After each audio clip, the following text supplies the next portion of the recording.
running slow, so we're gonna give us another like 5-10 minutes. So chill out, chat with each other, have a beverage, etc. Pick out a nice close seat that looks good. Move on forward, and we'll get started.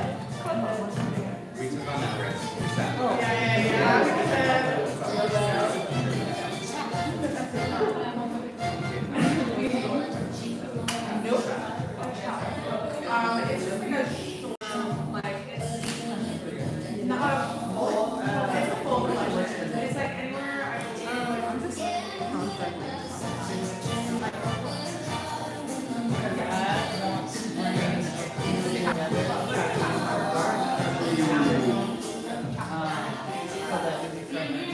they're cool, they're fun to eat. I find that like they rest a lot. Started like an hour ago. I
actually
don't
Hello, welcome.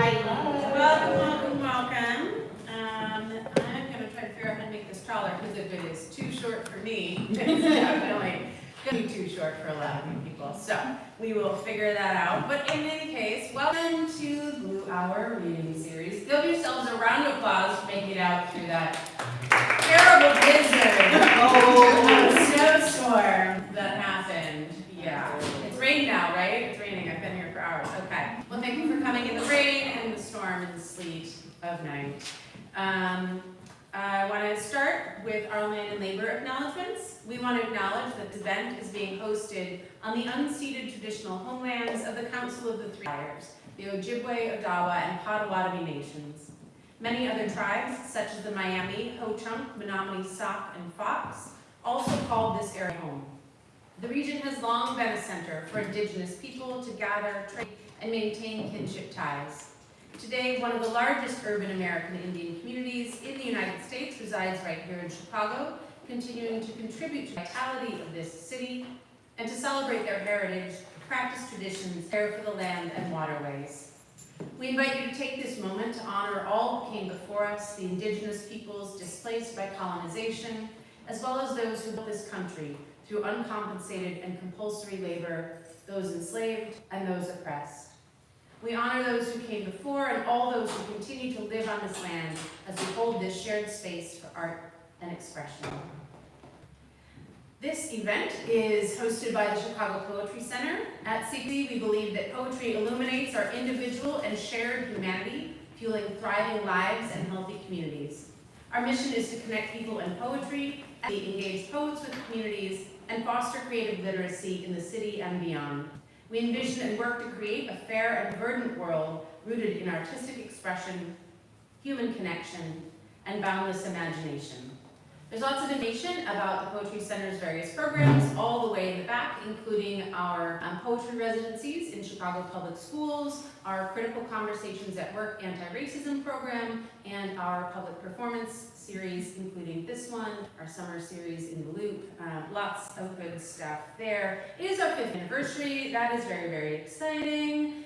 Make sure to get on the mailing list for lots of offerings related to that, including February, I think it's 13th, we have the next installation of our online learning series, which will be about how to apply to artist residencies, writing residencies, with Keith S. Wilson. So sign up for that. We also have a citywide literary calendar. You can check that out in the back. If you run a literary series or you want to know what's going on in the city, check that out. It is free. Okay, those are my announcements. Well, let's get into the open mic. I'm gonna draw 5 names, one at a time, so it's a surprise, out of this pointy bowl. And if I call your name, you will come up and you will read a poem. You'll read either one poem or 3 minutes, whichever comes first. So, if your poem is the length of a poetry book, you will read just 3 minutes. Cool. All right. Great. A little note about self-care. Please do take care of yourself. Poetry does bring on feelings. That is part of its job. So if you need to step out, get a breath of air, use the restroom, please do so. Just do so respectfully and on the mic. Cool? Cool. We will start with Harlem West. Hey! Yeah?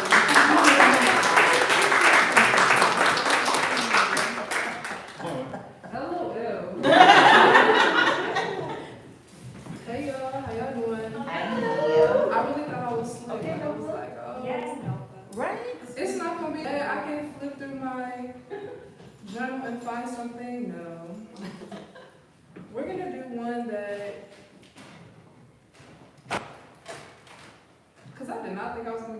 Okay.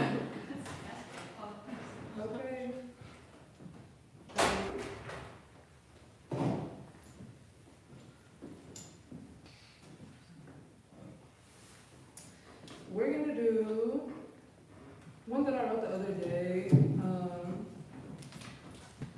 One of my homies had a group of us come to read and write about the erotic. And I, just a little disclaimer, I took my at 25, and I'm 25. So, yeah, and so this is a poem that I wrote about that. It's called A Self-Portrait of the Noonday Sun. These be my holy grails against the public name. I submit only to heaven. My nudes are a 12-inch deep house vinyl spinning for freedom conjure. Living manifestos of all the love niggas refuse to name me. A moonlit portraiture of all the black liliths in this bloodline.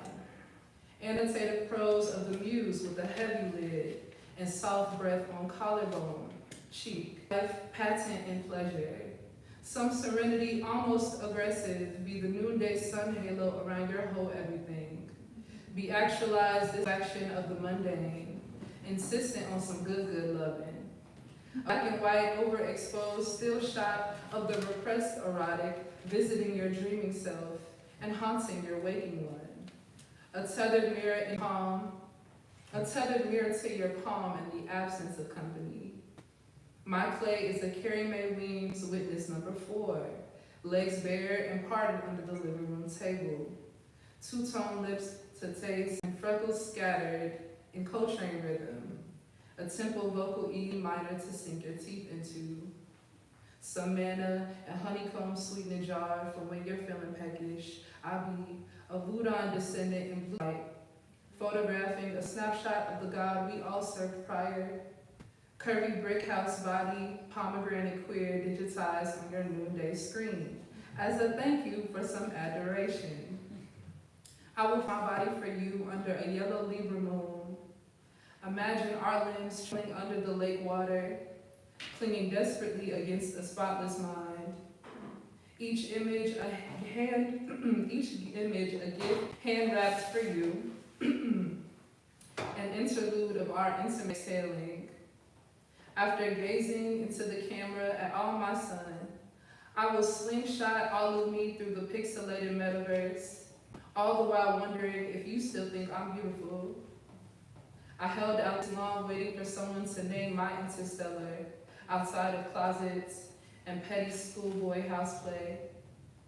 These nudes are a living archival proof of miracles shot on film.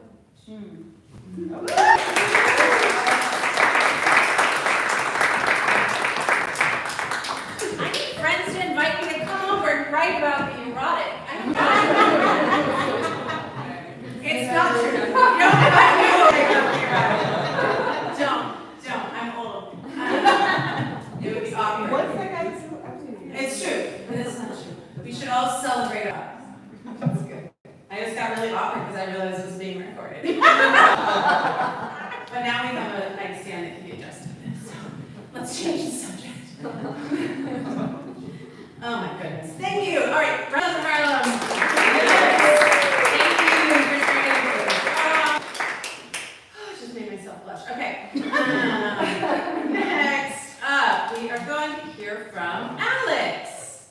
Alex got from all over the bar. So applause.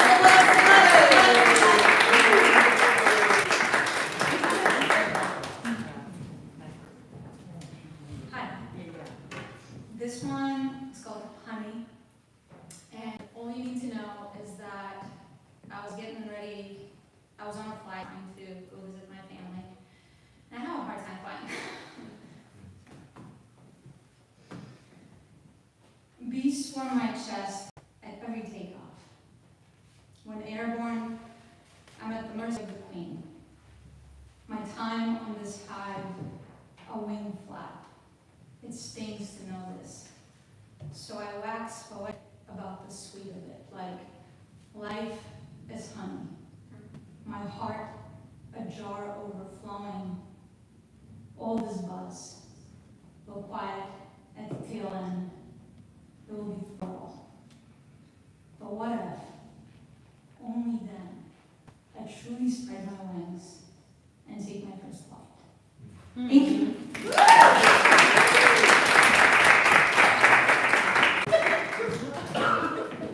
Applause for Alex!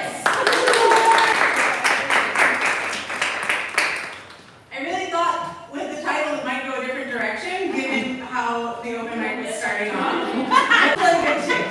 It was really good too. Okay. All right, let's hear from Paola. She has a really good selection of folks who were in the workshop, which makes my heart happy. Yes. All right. I don't know if I'm the right distance away from this microphone. It's perfect. Sounds good? Okay. This is called the Immigrants song, and it's about being the only English speaker as a kid in my family. The first time I filed for divorce, I was 8. She had no qualms about it, having me file for divorce. It made sense, really. What else am I going to do? I had thought as she handed me some scissors, sharp, skipping past the child-safe whiskers, because I was mature for my age. So I went forth to cut the marital bond like it's the ribbon at a grand opening, and I'm the host of Mom's Daily. Welcome to Divorcehood, a dilapidated building in a lot outside the border of childhood. That's where I lived back then, in a limbo, neither child nor grown, neither Polish nor American. My father said it was her fault. She's controlling, crazy, has a wandering eye.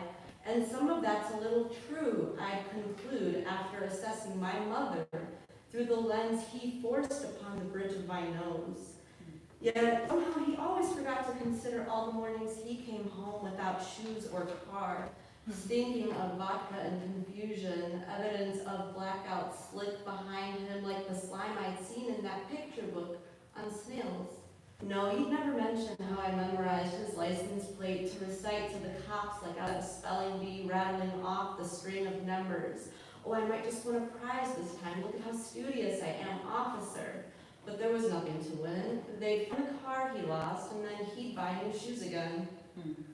So you'd think he'd see he played a role in the dissolution of his marriage, but he avoided the mirror at all costs, just like I'd done for a whole month after I said Bloody Mary 3 times in the school bathroom to show the other kids just how brave I was.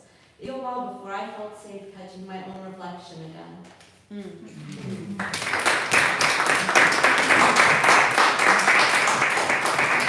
More applauses.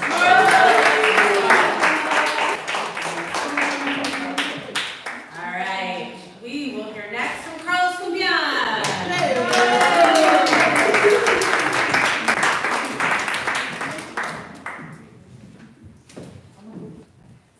Extra light, because I don't have my glasses. This is called Conrrido. Hey, ain't it the truth that the longer you live, the more you find it's easier to get bruised? Some try to harden themselves, becoming harder to hurt, even harder to kill. Turning like dancing water works if you've mastered the keto, or have a body in 7th level belt like that weirdo Steven Seagal. Otherwise, you need a plan to fail.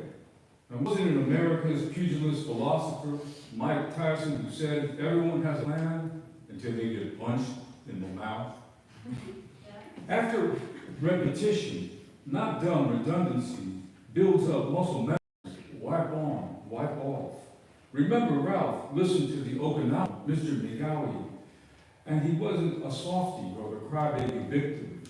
Harder to kill means having the heart power to rate your threat before you have to defend.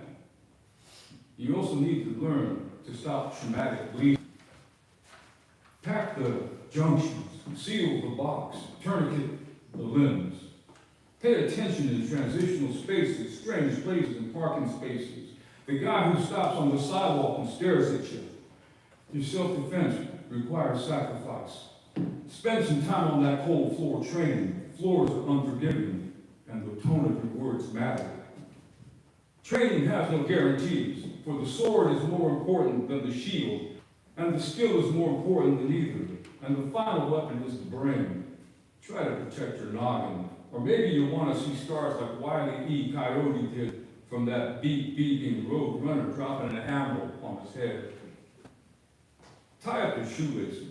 Walking fast or running is acceptable. Some guys throw hands and they monkey dance towards you, acting like they don't have a jaw. That bony paw connects to your temple and your temple might snap, the conduit of your soul. On guard if you can't see both hands, or as they turn away while approaching. A hidden weapon or a dumb question is their distraction. Pay attention and make space to dash. Otherwise, outside of Eden, human survival and spiritual quest was made through some understanding that fighting begets fighting and steel sharpens steel. Use a full-tang blade over folder, and the folder will still support you. As an infrequent traveler, I learned not to do the bars in Buffalo, New York, because some homophobic locals almost jumped my amigo one morning for wearing red pants in September. Let me know how you survive San Antonio's west side. And my number one advice is stay out of Chicago taverns unless you roll dirty and have backup. Just because some pole-playing vato is shaped like a burrito doesn't mean he can't tostado you. Or maybe you should. Maybe you should try to get your exercises somewhere else besides where they serve beer, the miners. Accepting the truth. Across the nation, there's still these old guys who have war skills. And they will tell you on that t-shirt, F around and find out. You should never mess with the guy who also has a shirt that says persistence and determination alone are omnipotent. Because crime for your mama is over. Better learn to de-escalate before it's too late. Remember, no one is coming to save you unless you have a tribe, a family, or someone expects to get paid for what you did. Would a real friend let another friend stand on that street or sit in the car, texting or chatting late into the night, especially at Cermak, talking smack? Remember what the FBI said, there's a death trap at Lake Street in Pulaski. Avoid rage, and maybe taking dusty public transportation might work. Don't fall asleep because there are devils there that will shoot you. But then again, do you really feel safe on that Uber?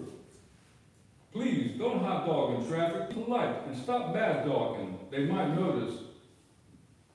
Other people do get peppered, and blood does taste salty. But you like spicy. Will you comply when they jump out that stolen Kia and get the drop on you? So you should plan ahead. Maybe carry a decoy wallet with at least a 20. Remember, the contents and your ride can be replaced. Don't carry a pistol unless you can afford a holster and lawyer. Now, stop. Let's go out this mirror. For fatty liver's sake, would you stop drinking? Put some sunscreen on and make your rear harder to burn. The sun ain't playing. Just saying.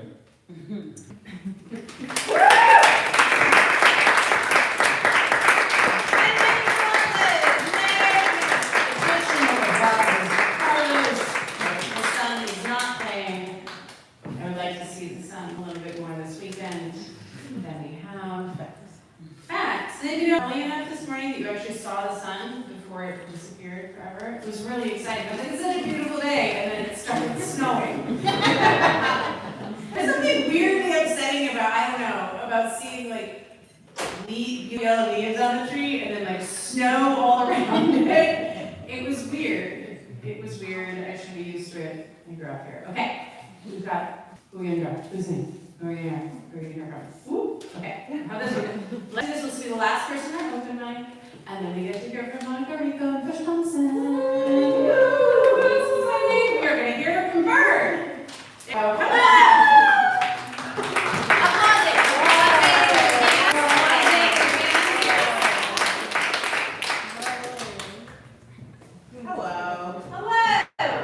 Do you want to hear something I literally wrote an hour and a half ago, or do you want to hear something I wrote 5 months ago? An hour and a half ago. What? New shit! Whoa! New shit. Okay, cool. Well, you So I was invited over to a friend's house. He was like, hey, I want to create something. And I'm like, cool. He literally pulled out instruments and built an entire track from scratch. And then was like, and I was like, oh, okay. And then I wrote, and he was like, you're trying to record. And I was like, oh, we're doing this now. Cool. So this is what I wrote. Teach me how to ground. Curl toes into the dirt and feel the grind. Teach me how to slow down, how to dance, how to burn and blister and bounce into the words are written. Teach me how to hold a note, send a message, wave and wear, be curious enough to surrender. Teach me how to hold still, hold my breath, how to skip, erase, to trust, to allow the ahas to seed in the morning. Teach me how to build and break, vibrate and wait for the song to end. Teach me how to hold the full moon, the full story, in my hands, and trust the strength of the strings.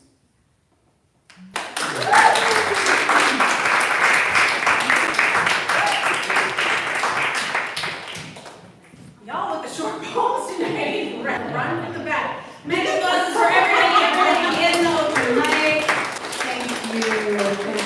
Thank you. Okay, I am very, very excited about our two features for tonight. We're going to hear first from Rico and then from Kush Thompson. I was thinking about these two writers and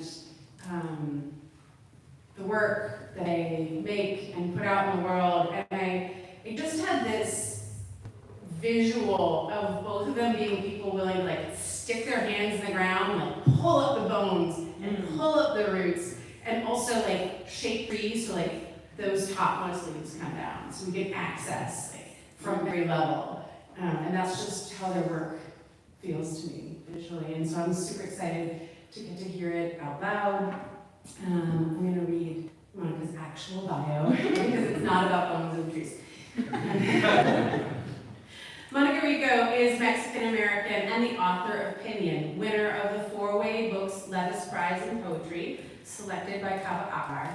She holds an MFA from the University of Michigan's HZWP and is the program manager of the Bear River Writers Conference. She has published poems in The Atlantic, the Academy of American Poets Poem a Day, the Slowdown Ecotone, The Nation Gastronomica, and the Missouri Review. You can find her at www.monicaricopoet.com. Without further ado, let's hear some girl poems. Okay.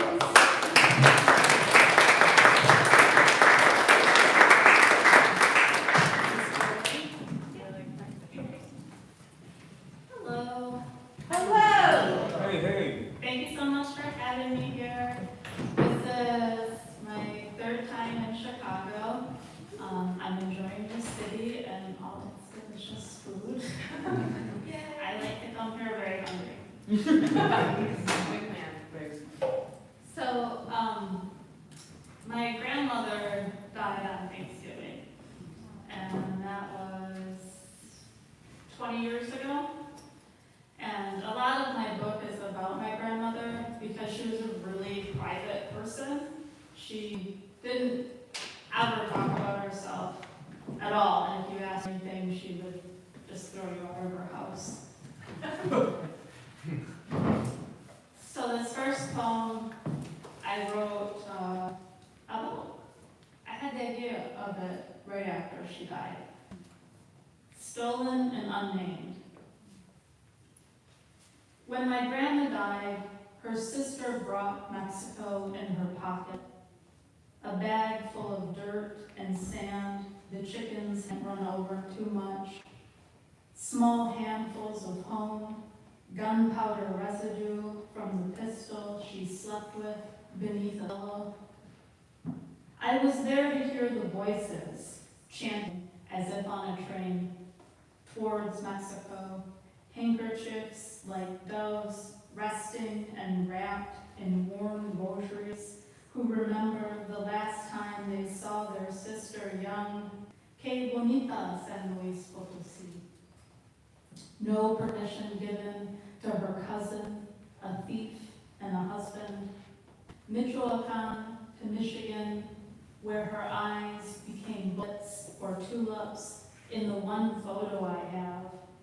Those same eyes I did not address as abuela, too scared to lean in for one kiss, a shiny bloodline in my throat when she laughed and said, I needed to be tamed, stolen, and unnamed to taste this food.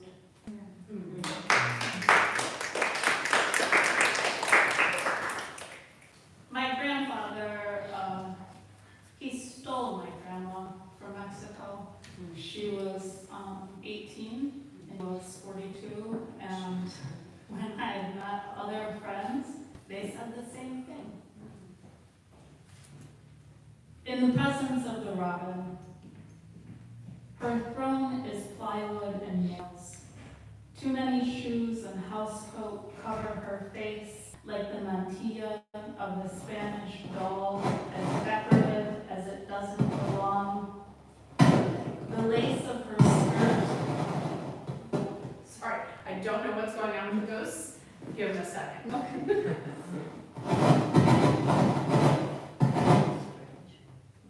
Okay.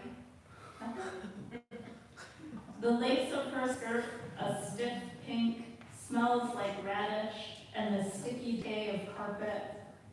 If I can invent a god, I want the head of a vulture. Beneath each feather, a knife. I heard what they said about Mexicans. When it rains, leaf and blossoms sprout from our cars. The metal unchanged and bright like a tooth. The taste of how I got here is magic only to me, like the bowl of buttered Brussels sprouts my grandmother kept on her table, spoonfuls of the green crowns she once wore.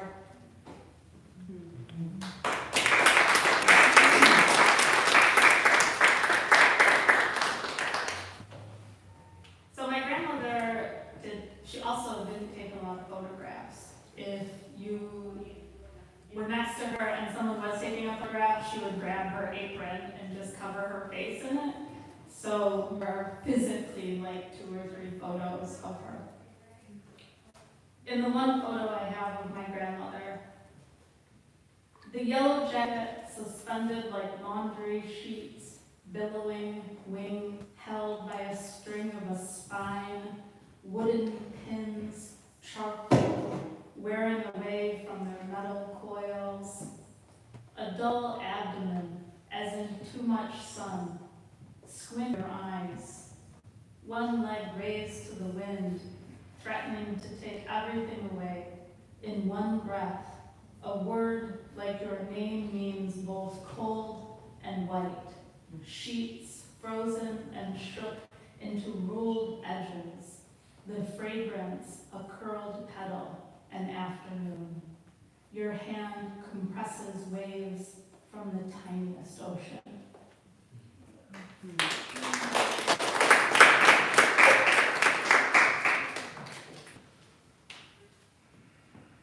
I numbered these, so forgive me, I'm trying to go find them as easy as possible. So this next poem is about quinceañeras. I did not have one. Almost none of the women in my family had them except my 2 youngest cousins. And I feel that even if I had had one, my mother and I would have had such an epic battle that we would be in continual therapy for life for it. Elegy for my quinceañera. Over my mother's dead body, I arrived dressed in the traje de charro, my father's Gibson Les Paul strapped to my chest with one red carnation behind my ear. Dressed in the traje de charro, singing Paloma Negra, bringing my tias to tears with one red carnation behind my ear. My necklace of Guadalupe, blessed by my grandmother, singing Paloma Negra, bringing my tias to tears. The tamales slip out of their dresses. My necklace of Guadalupe, blessed by my grandmother, resplendent in marigolds, on a tablecloth of jeweled green, the tamales slip out of their dresses when we talk too loud, not because of the music, resplendent in marigolds, on a tablecloth of jeweled green. I will stain my lips with a kiss when we talk too loud, not because of the music. My father's Gibson Les Paul strapped to my chest. I will stain my lips with hibiscus. Over my mother's dead body, I arrive.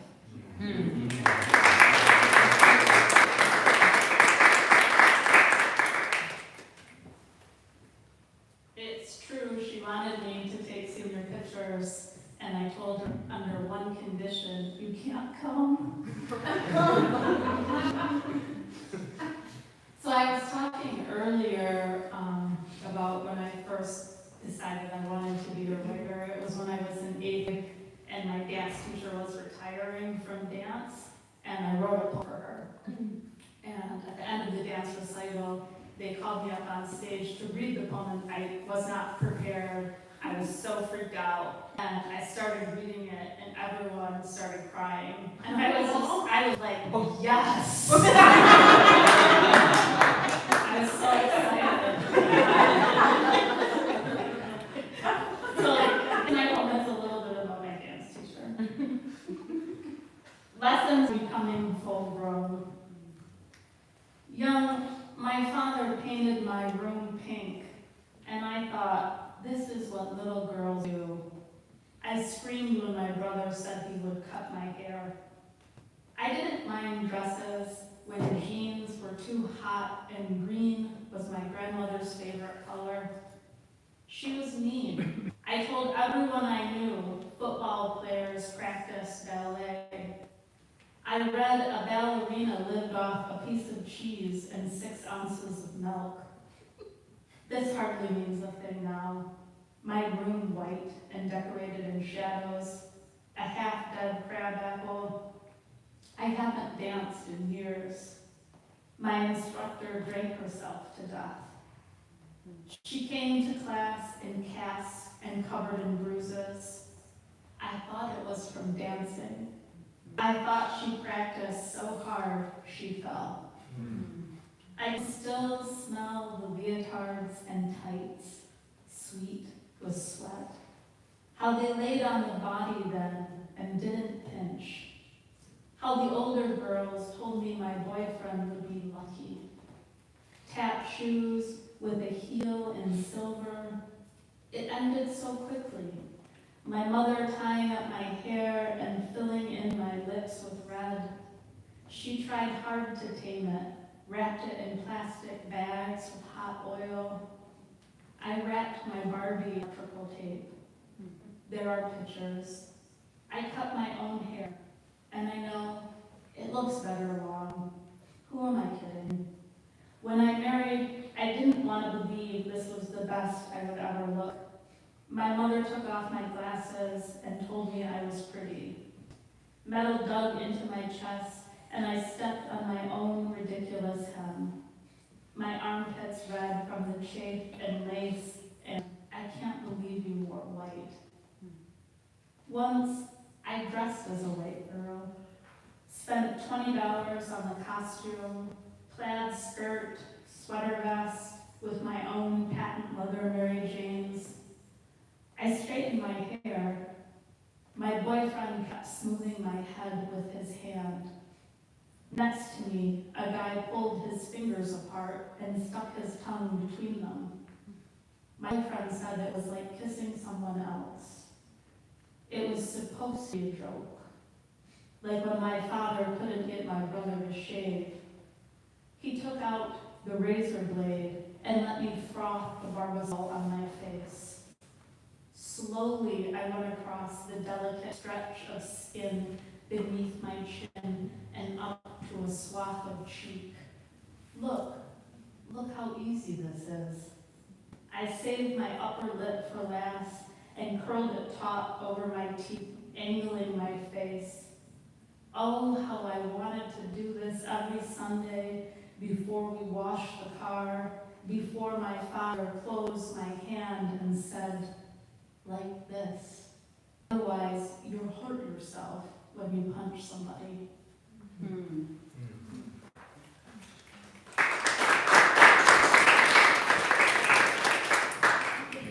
Thank you. So, my family is filled with gossip, and I hope your families are too. One of my favorite stories was between my father and his sister. They believed that my grandmother served them live catfish. And I don't think so. I think she told them something so she could eat all of the catfish, and I hope she did. Feeding rituals. Robins, unlike my grandmother, returned to Mexico. Instead, she divides flour, egg wash, and cornmeal into bowls. Lemon cut, and bless us, O Lord, and these thy gifts. There is no way I will pray to a man or let him eat first. A catfish can live outside of water for hours. She tugs the flesh free and feasts completely by herself. Its body a twitch of nerves. Afternoon is a flash underneath the black of her comal. I won't dare open my hand, another gaping mouth.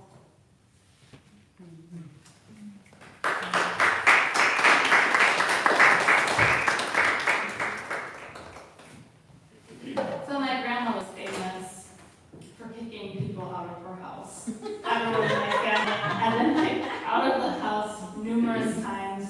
It was not subtle. She grabbed you, she threw you out, she shut the door behind you. But it was just like a gentle, get out. So this is for her. And I miss her deeply. She was mean as hell, but like I think I abused her because she thought I was an idiot. She always laughed at me, and this is a little bit of what that poem is about. Get out of my house. Almost morning, she sings her sister who says she never visits enough.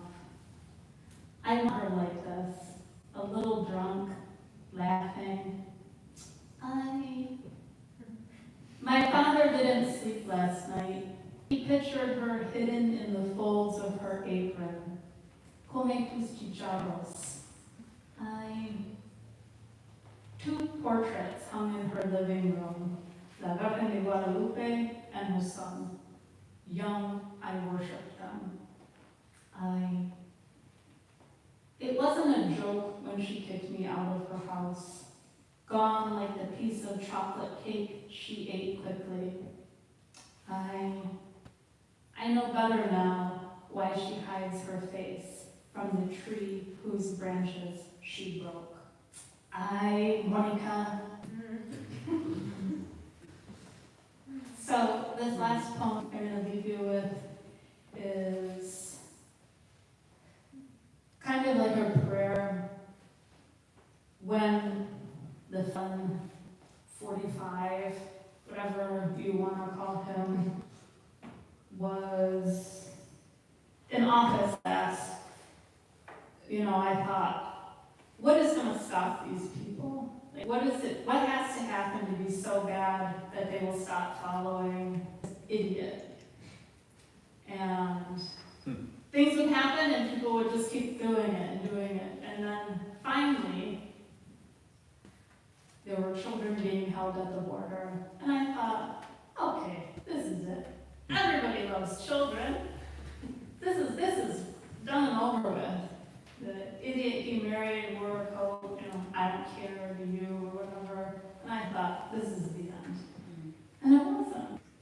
And I was just so horrified. And as I am horrified now with everything that's happening in Palestine, and I just feel that this poem speaks to all of those things and to all of these things that we're going to be seeing again soon. And I just, how we all have to hold on to each other. So, thank you for letting me be here with you and hold on for a little longer. Soy De La Luna. For the 2,300 immigrant children separated from their parents. I can count to 2,300 in 230 minutes. Let me start with mijo, mija, mida, petunia. My heart beats 2,400 times in a half an hour. Mijo, mija, mi vida, petunia. I'll lose 2,300 hairs in 23 days. Mijo, mija, mi vida, petunia. I'm trespassing once I stop moving. Mijo, mija, mi vida, petunia. The breath from my lungs is 90% moon dust. I can hardly breathe. Mijo, mija, mi vida, petunia. My heart broke the day my mother told me I would outlive her. I cried so hard I couldn't breathe. Mijo, mija, mi vida, petunia. I dream of a bridge covered in lions' heads, their tongues a full moon. Mijo, mija, vida, petunia. My blood has turned to wine. I forget to breathe, forget to look for the moon. Mijo, mija, mi vida, petunia. The lilac's bloom doesn't last. A girl turns into a fawn, moon blocked by streetlights. How awful to hide those white splotches, bits of moon dust against the grass too wet, wet with tears. Mijo, mija, mi vida, petunia. I carry the dark of her eyes. Recommended amount of sodium is 2,300 milligrams every day. Salt is from the sea.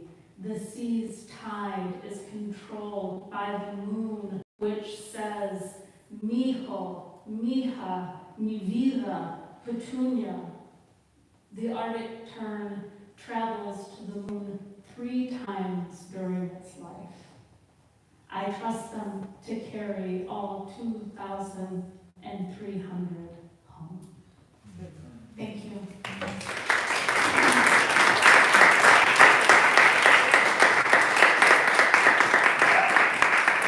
Can you take a deep breath and offer up a lot of applause for Monica Rico?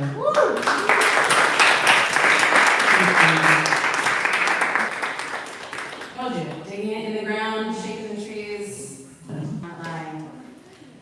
Okay, I am thrilled to bring up our second feature, Kush Thompson, author of The Church Beneath Bulldozer and creator of the Pink-Haired Black Body Portraiture series. Thompson is a Chicago-born poet, painter, educator, and fellow of Luminarts, Picture, and Cave Canem. Voted runner-up Best Local Poet of 2014 by Chicago Reader, she creates archival art, centering often on girlhood and mechanics of memory. Her work has appeared in Poetry Magazine, Chicago Reader, and the Breakbeat Poets' New American Poetry in the Age of Hip-Hop. Please join me in welcoming to the microphone, Kush Thompson.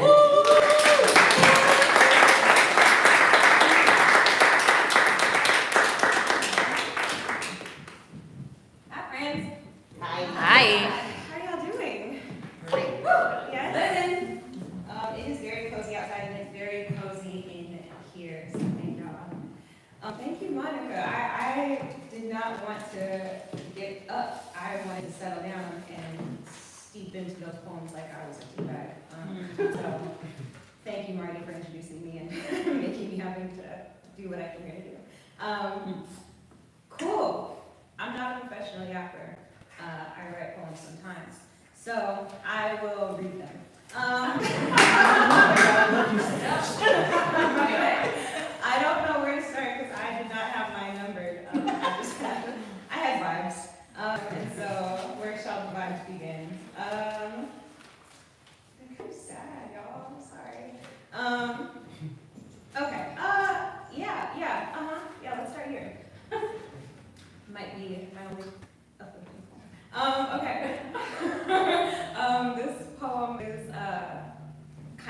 self-portrait. It is about my love for glitter. It's called Glitter Song.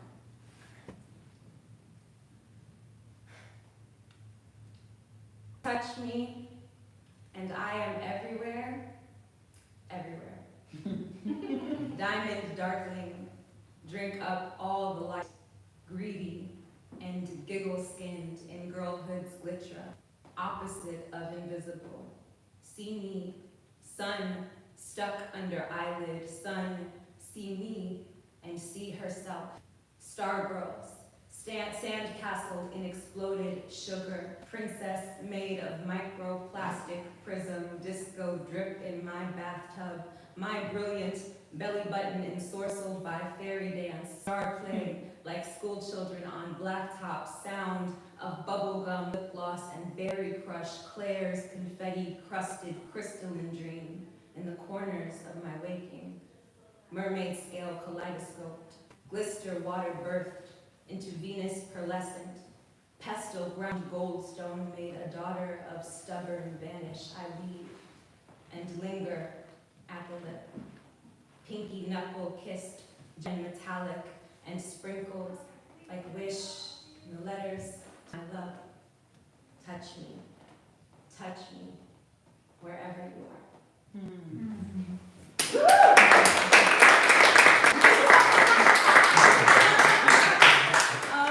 Bet it up, y'all. Love you, Rico. Okay. I really don't know where to go. I didn't even bring my phone up here. God damn it. Okay, I don't get it. Okay, I want to keep track of time. But I'm not going to use it all. So, period. Okay, that was like what, 3 minutes? All right. Yeah, we'll go with this one. How about it? So this one is. I love this. Thank you so much. Sorry, thank you. Work so hard. Okay. This one is a poem that I wrote, inspired, actually verbatim about the movie Titanic, but inspired by the national anthem, "Oops, I Did It Again," by Britney Spears. And so it is titled, "In the End, the old lady drops it into the ocean."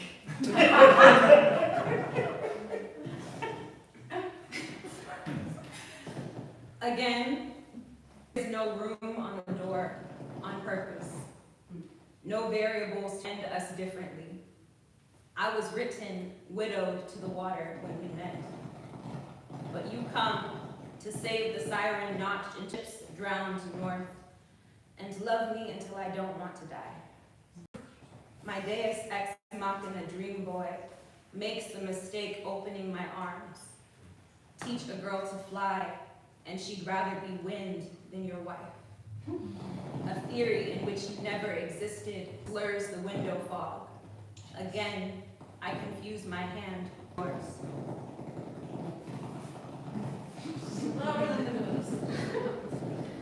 An ocean woman swallows such dreadful heavy things into swirling schools of strange fish that can't swim.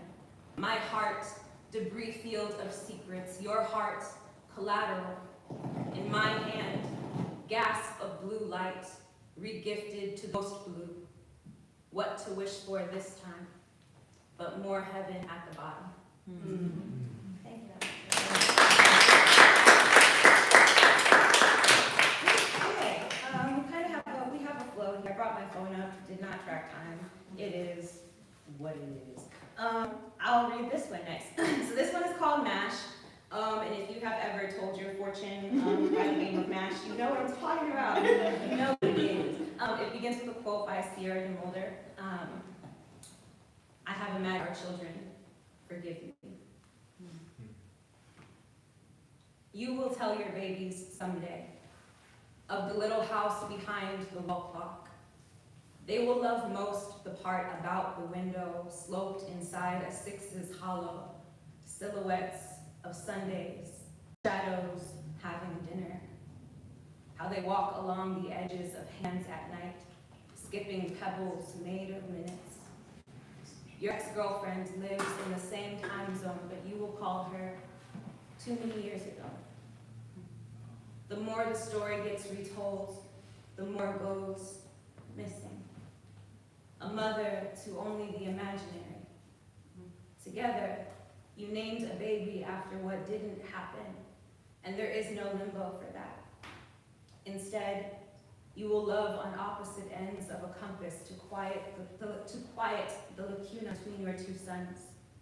Sometimes, the swinging needle could almost be a hand, but you know better than to reach for it. When you talk about the little house, you lie and say you meant it. You remember snow where there wasn't any.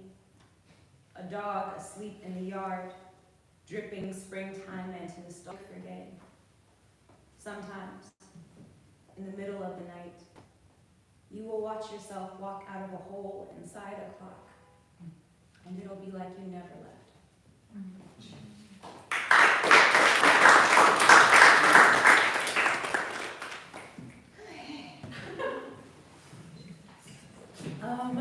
Okay. How are y'all feeling? Good. Oh, that was very lukewarm. I like it. It's like when the water's going cold in the shower. That's intent listening. I like it. If I need y'all get down to that lukewarmness, please forgive me. I didn't mean it. I have a small cluster. I'm not reading all of these poems, don't worry. These are props.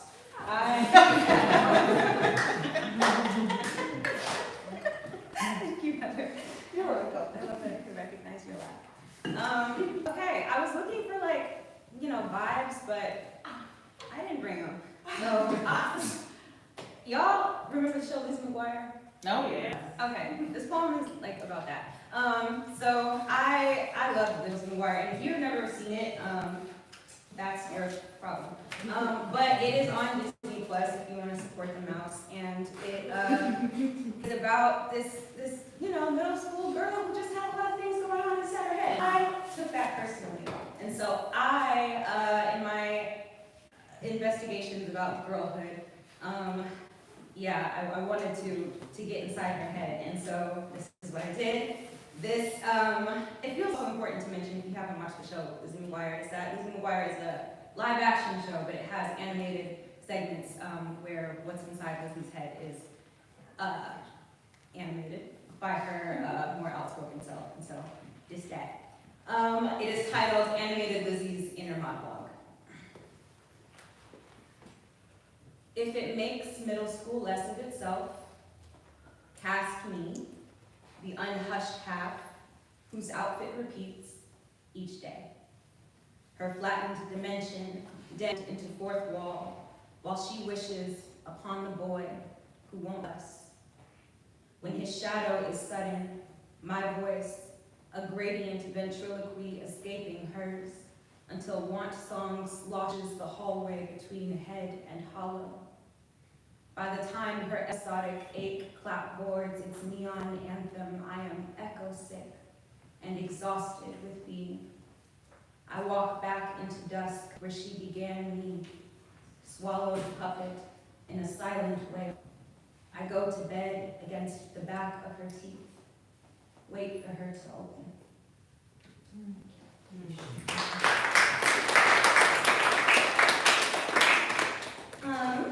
Okay, I am sensing time slipping into the future. So we are going to read maybe 2 more poems. Does that feel good, Marty? You're good, huh? Yeah? Okay. Thank you. This one is very new, and so I might not be very good at reading it. And it's touchy. So, Christmas coming up. Love Christmas. Hard times at Christmas time. I have 2 sisters, and I have 2 scars on my face, one on my eyebrow and one in my cheek. And they both occurred on 2 separate Christmases. And so, this is my attempt at telling the story of these 2 very different Christmases and these 2 very different scars and these 2 very different sisters. It's called All I Got for Christmas Was My Face.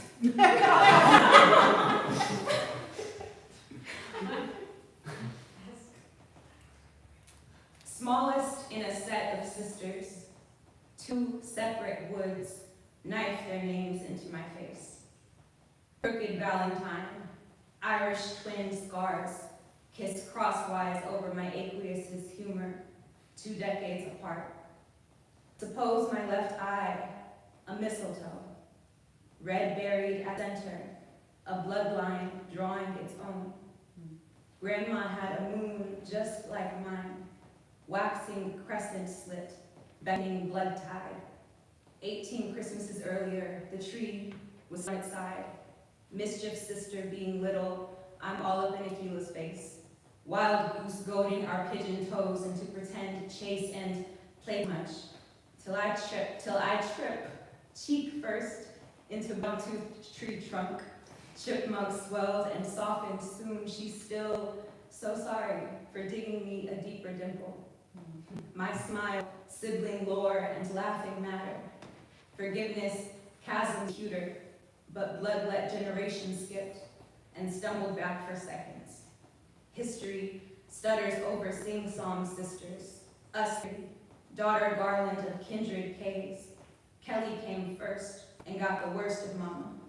Our short-ended eldest, half-blooded never child of resented inheritance. 18 Christmas eclipse, I come bearing gifts and leave cherries spilled in snow. Estranged sister turns felled tree, a broomstick's end arrowed to my eye. She aims, mother, striking only her resemblance. 6-stitch, I spend 18 months of protected order rolling silicone serum, extracted papaya and bio oil into an unforgetting brow. Bar grief, I unforgive the mirror and flinch her touch in baby pictures. One sister sorry still, the other lies under blood oath. Oh, how badly she just wanted to be part of my face. Supposed she needed to pull the blood up close to prove its sister. Split down the middle child, so us identical in our ugly at least. Uninvited, I nightmare her home. Bruised out-cheeked in pierced sight, I fall from a recurring tree.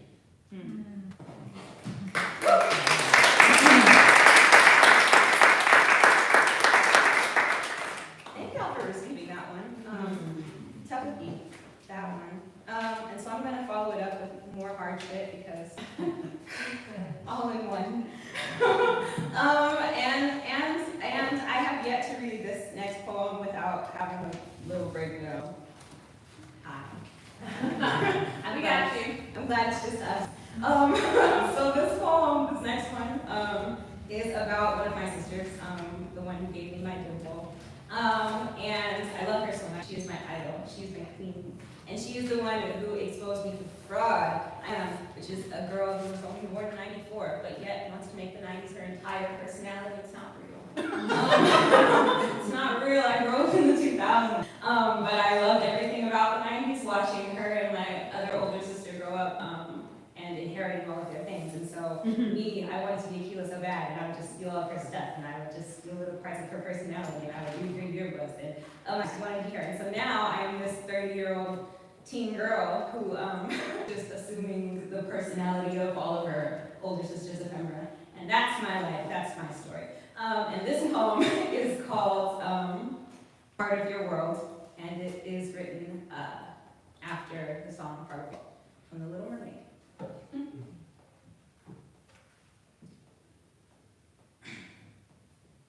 All girlhood long, I wait my turn at the bottom of a wishing well. Above, sun ripples 5 years beyond my reach. I sing shredded cassette into shadowed ships. Their dark bellies slim, Adelia's daydream of airbrush backdrop, cool girl toe. I am so close to almost being what outgrows Akilah, sinks to shrine the walls of my wanting until I become a girl who has everything of hers. My borrowed grotto's loneliest treasures, a single glow-dark ceiling star, Scary Spice Barbie's snake, Taz Tweety, Sanrio duckling, lunchbox tin, toothy, wallet-sized trading card mall portraits, a Space maker trove of friendship folded secrets, not mine.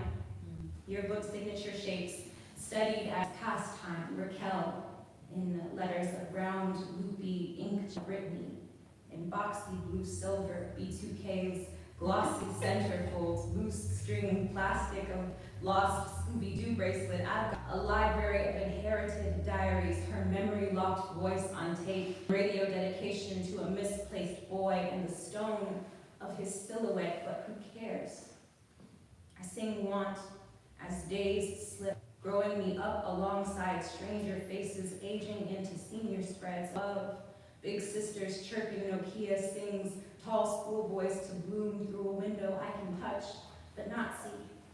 My hands through the light, betcha when I'm hurt, I won't have to take me everywhere. Belonged my best friends to split heart halves and free wander for off-campus cherry slush and French fries up where shimmer toes dance the dashboard, sprayed bandana bedazzled dark child duchesses of the parking lot for whom R&B unrolls its velvet, whose lemon squirts summer sing Ashanti by the swimming pool. If I could live out of these waters.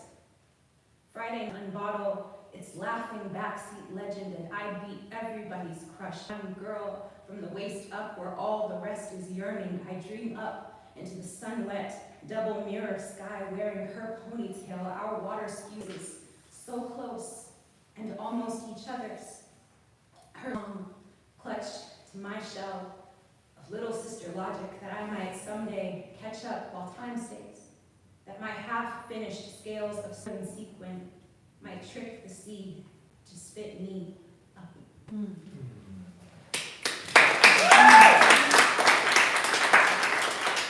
did it.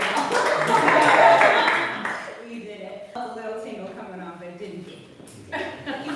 I'm gonna close out with a poem that is in here. And it is about my siblings. Again, I have more. I have a brother, and I swear it's in here. Okay, yeah, I have a brother to complete my set of siblings, and this one is about some good days in our childhood. We would play a game called the movie game with VHS tapes. And I don't know who made this up. I like to think my family made this up, but if you also played the movie game with your VHS tapes, holler. And so the movie games where you strip the tapes from their cases and you lay them out flat and you have your siblings do eeny, meeny, mo to pick which blank or naked cassette you're going to pick as your film. And you can pick orange cassettes, but you would have to pick more than one, so here we are. So this poem is about the movie game, but it's also just about my siblings and how much I miss them. And so it begins and ends with a quote by a poet named Lawrence Robb. The title is, "And Then the History of Forgetting Would Begin." Sure, one day I may let the dead do what all dinosaurs do, all things of bone betrothed to dirt. And I will stand outside, good mistress that I am. I visit the dead at thrift store. It says, "We can't keep doing this," and ashes my touch. A VHS tape will hold on to a pause for as long as it takes for you to come back. The Salvation Army I know drained its shelves, and I empty a cry on the bus ride home thinking about the mid-sentences. Decades of just before, stranded and ending, a static of breath between the last kiss. There is a year of me, only the opening trailer of The Little Mermaid can beckon. I forget which little gold book until unbodied remembering says, "Turn around." The last time all three of us were in the same city, we laid memory on its stomach like we did as children when we couldn't decide. A rectangled black hole in the middle of the living room, 24 pairs of white spool gazing up. Orange cassettes are cheating unless the laws of the movie game, our only allegiance for as long as we've been. And it didn't matter that Hocus Pocus got eliminated again. When Akila says, "All right, I'll tell you," me and AJ say, "Eldine, what you got to write about?" and we chorus the monologue of our shared beds.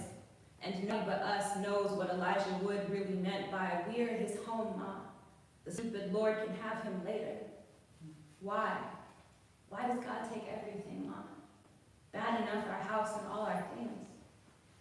Horror crawls heartward as the VCR ejects gurgled ribbon into that, reminding me of disposable camera negatives when held in light. I want to blue skidoo into wherever we were. I didn't realize until I was grown that Peter Pan forgot so that he wouldn't die.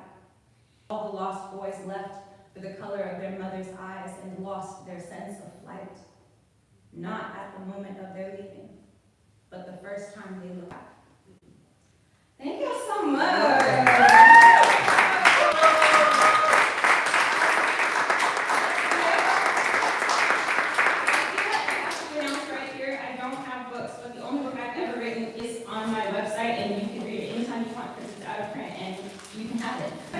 Thank you, bye.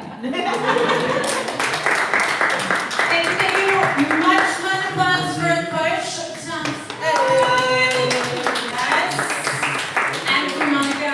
Monica, do you have books to sell? Yes. Okay, so Monica will be selling books at the back table. Please check that out. We do not have a show in December, so don't come here for that. We'll be back the third Wednesday in January with Christian Collier and Maya Marshall, so do come here for that. Monday evenings through the month of December, I am going to do an online generative writing workshop, which is donation-based. You can check out the QR code for that in the back. We'll also send out an announcement about it. What else? Hang out if you want to, have a beverage, make a poetry friend. Big thanks to the CPC staff, to Alex for filling in as our volunteer for tonight.